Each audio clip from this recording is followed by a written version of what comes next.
Ko'chirma va o'zlashtirma gaplar 6-savolimiz. The boss said it's time we began planning our work.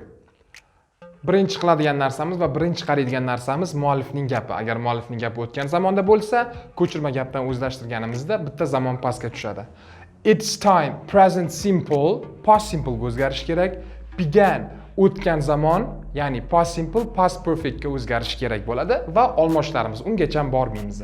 Bizda birinchi chiqib ketadigan javob D bo'ladi. Sababi it was time bu present simple, past simple ga o'zgargan, lekin o'tgan zamonligicha qolganligi uchun chiqib ketadi.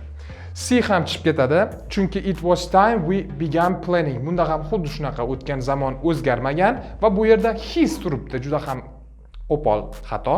Shuning uchun bu chiqib ketadi.